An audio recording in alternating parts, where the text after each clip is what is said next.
Welcome to Uma's kitchen. வணக்கம். Welcome to Uma's kitchen. எல்லோரும் எப்படி இருக்கீங்க? நல்லா இருப்பீங்கன்னு நினைக்கிறேன். உங்கள் எல்லாருக்காகவும் என்னுடைய ப்ரேயர் என்றைக்குமே இருக்கும். இன்றைக்கி நம்ம பாம்பேயில் இருக்கிற ஹோல்சேல் மார்க்கெட் ஏபிஎம்சின்னு பெரிய ஹோல்சேல் மார்க்கெட் இருக்குது. அங்கேருந்து தான் எல்லா சாமானமும் எல்லா இடத்துக்கும் சப்ளை ஆகும். அந்த மார்க்கெட்டுக்கு தான் நம்ம போயிட்டுருக்கோம். நாங்கள் போனது சனிக்கிழமை தான். ஞாயிற்றுக்கிழமை மார்க்கெட்டு பந்து, அதாவது லீவு. ஒரு தடவை நாங்கள் ஞாயிற்றுக்கிழமை போயிட்டு ரிட்டன் வந்துட்டோம். நாங்கள் காலையிலேருந்து கிளம்பி அங்கே போகிறதுக்கு மத்தியானம் ஆயிடுச்சு. நாங்கள் முதல் போனது நம்ம அரிசி பருப்பெல்லாம் வாங்குகிறோமில்ல, அந்த மார்க்கெட்டுக்கு தான் உள்ளே போனோம். இங்கேயே 2 மார்க்கெட், அதாவது அந்த சைடில் ஒரு ஏ, இந்த சைடில் ஒரு பி, அப்படி 2 வகையாக பிரித்து வச்சுருக்காங்க. நடுவால் ஒரு சின்ன ரோடு மட்டும்தான் இருக்குது. இங்கே கிடைக்காத பொருளே இல்லை. அரிசி பருப்பு எண்ணெய் பாதாம் முந்திரி அது இதுன்னு A to Z சாமான் நீங்கள் எல்லாமே ஹோல்சேல் ரேட்டில் கிடைக்கும். அதாவது இந்த சாமானை வாங்க போனோம்னா எல்லா கடையிலையும் எல்லா பொருளும் இருக்குது. ஏறத்தாழ சேம், எல்லா ரேட்டெல்லாம் ஒரே மாதிரியாக தான் இருக்குது. தாராளமாக வாங்கலாம். ஆனால் ஒரு தடவை நீங்கள் ஒரு கடையில் வாங்கி பார்த்துட்டு அப்புறமா டிசைட் பண்ணுங்கள். எங்களுக்கு எங்கள் கூட வந்த ஃப்ரெண்டுக்கு தெரிஞ்ச கடைக்கு போனோம். முன்னாடியே இருக்குது, ரொம்ப தூரம் கிடையாது. உள்ளே போனோன்னே அங்கே தான் நாங்கள் எல்லா சாமானும் வாங்கினோம். நான் இந்த மார்க்கெட்லேருந்து இந்த 20 வருஷமாக சாமானை வாங்குகிறேன். ஆனால் என்னுடைய ஒரு ஃப்ரெண்டு ஒரு குஜராத்தி இருந்தாங்க. அவங்க தான் எனக்கு அவங்க மூலியமாக தான் வாங்கிட்டு வந்து கொடுப்பாங்க. இப்போ அவங்க இல்லை. அதனால் இப்போ நானே இந்த வருஷம் 2 வருஷம் கொஞ்சம் எனக்கு சிரமமாக இருந்துச்சு. பொருள் எல்லாம் வீட்டில் வருஷ சாமான் இல்லாததுனால. அதனால தான் பையனும் நானும் என் ஃப்ரெண்ட்ஸு கூட போனோம். நல்லா இருக்குது ஹோல்சேலில்.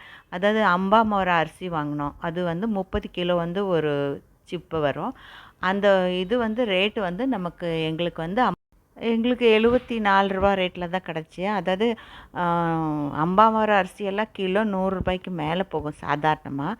ஆனால் இது ஹோல்சேல், நம்ம ஒரு மூட்டை அப்படி எடுக்கிறனால நியாயமான விலைக்கு கிடச்சி. அதுவும் பழைய அரிசி நல்லா இருக்குது. நான் சமைச்சு பார்த்தேன்.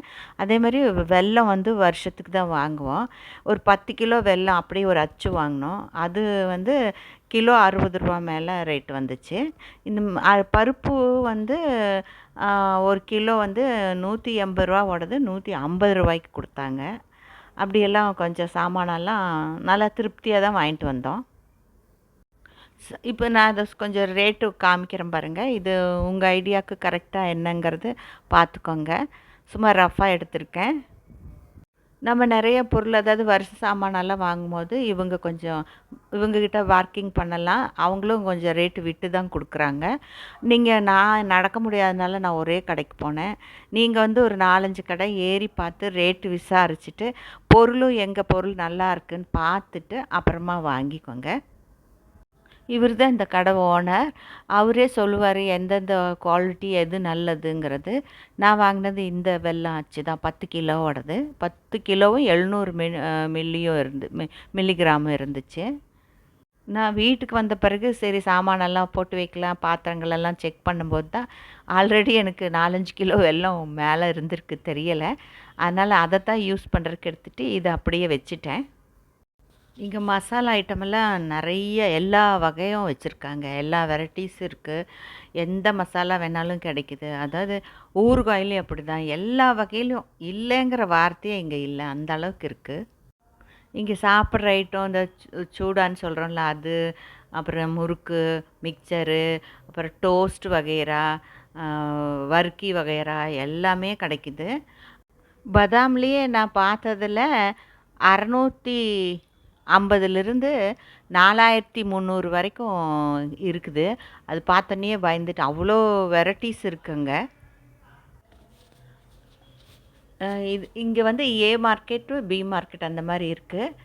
பாருங்க, நாங்கள் வாங்கினது பி மார்க்கெட்டில், இது ஏ மார்க்கெட்டு. இங்கே எங்கள் பையன் போய் இதெல்லாம் வீடியோலாம் எடுத்துகிட்டு வந்தாப்புல. எங்கள் பையன் சொன்னாப்புல அங்கே ஏ மார்க்கெட்டில் ரொம்ப கூட்டம்தான், இங்கே அவ்வளோ கூட்டம் இல்லை. ஆனால் விலை சாமானெல்லாம் சேமாக தான் இருக்குது. அது என்னன்னு தெரில. ஆனால் நாங்கள் பார்த்த அளவில் நம்ம ஊர் அரிசி அங்கேயும் இங்கே கிடைக்கல. அதே மாதிரி நம்ம ஊர் இதயம் நல்லெண்ணெயெல்லாம் கிடைக்கல. பாக்கி எல்லா எண்ணெய் சன்ஃப்ளவர் அது இதுன்னெல்லாம் இருக்குது. எல்லா ஐட்டமும் இருக்குது. அதாவது நம்ம ஒரு எண்ணெயும் அரிசி மட்டும் இல்லை, பாக்கி எல்லாம் இந்த வத்தல் ஐட்டங்கள்லாம் வெரைட்டிஸாக வச்சுருக்குறாங்க. பாக்கி நம்ம சோப்பு வகைரா, டாய்லெட் கிளீனர் அது இதுங்கிறது எல்லாமே நிறைய வெரைட்டிஸ் வச்சுருக்குறாங்க. இப்போ நம்ம இது பார்த்தது நம்ம சமையல் செய்கிறது, நம்ம வீட்டு சாமானுக்கு வேணுங்கிறது தான். இது ஒரு தனி மார்க்கெட்டு. இது இல்லாமல் ஃப்ரூட்ஸ் மார்க்கெட்டுன்னு தனியாக இருக்குது. அதே மாதிரி காய்கறிக்குன்னு தனி மார்க்கெட் இருக்குது. எல்லாமே நல்லா சீப்பாக ஹோல்சேலில் கிடைக்குது. நான் இறங்கலை காரை விட்டு, குழந்தைங்க தான் எல்லாம் போய் பார்த்துட்டு வாங்கிட்டு வந்தாங்க. அப்போ அவங்க வச்சு சொன்ன விலையை வச்சு தான் கணிச்சோம்.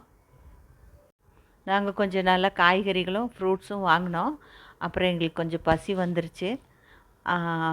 அப்போ ஷாப்பிங் முடிச்சுட்டு வர்ற வழியில் வாசி பக்கத்தில் போனோம். வர வழியில் அங்கே வந்து குப்தா சாண்ட்விச் ஃபேமஸாக. அது எங்கள் பையனோட ஃப்ரெண்டு சொன்னாப்புல. அப்போ அங்கே போய் நிறுத்தி அங்கே அந்த குப்தா சாண்ட்விச்சில் நல்ல சாண்ட்விச் எல்லாம் வாங்கிட்டு வந்தாங்க. நீங்கள் எங்கேயாச்சும் போனால் கொஞ்சம் சீக்கிரத்தில் காலையில் டிஃபன் பண்ணிகிட்டே வெளியே போங்க, இல்லைன்னா பசி வந்துடுது. அந்த வெயில் வேறையா தாங்க முடியறதில்ல. இதுக்கே எங்களுக்கு 5-6 மணி நேரம் ஆயிடுச்சு. அதனால் காலையில் நேரத்துலேயே போங்க. ஆனால் அங்கே வாங்கிட்டு வந்தது சாமானத்தையும் நாங்கள் இங்கே இருக்கிற கலீனா மார்க்கெட்டில் வாங்குகிற சாமானத்துக்கும் நிறைய வித்தியாசம் இருக்குது. அதாவது மாத சாமானம் நம்ம வாங்குறதா இருந்தால் இந்த மாதிரி வாசியில் போய் வாங்கலாம். ஏன்னா ரொம்ப வித்தியாசம்னா காசு நமக்கு நல்லா சேவ் ஆகும். ஒரு எக்ஸாம்பிளுக்கு நான் சொல்கிறேன், ஒரு உதாரணத்துக்கு. இப்போ நீங்கள் பார்க்குற இந்த மாம்பழம் வந்து 7 டசன் வந்து மொத்தமாகவே 2100 தான். அப்போ ஒரு டசன் 300 தானே ஆகுது. இப்போ நாங்கள் இருக்கிற இடம் சந்தாகுர்ஸில் வந்து 800 டசனு. நீங்கள் பக்கத்துக்கு இருந்து போக முடியும் அங்கே வாசிக்குன்னு இருந்தால் நீங்கள் ஒரு தடவை போய் பாருங்கள். அப்போ தான் உங்களுக்கு நான் சொல்கிறது புரியும். இந்த வீடியோ உங்களுக்கு உபயோகமாக இருக்கும்னு நினைக்கிறேன். இது பிடிச்சிருந்தா லைக் பண்ணுங்கள், ஷேர் பண்ணுங்கள், சப்ஸ்கிரைப் பண்ணுங்கள். Okay, bye bye, take care.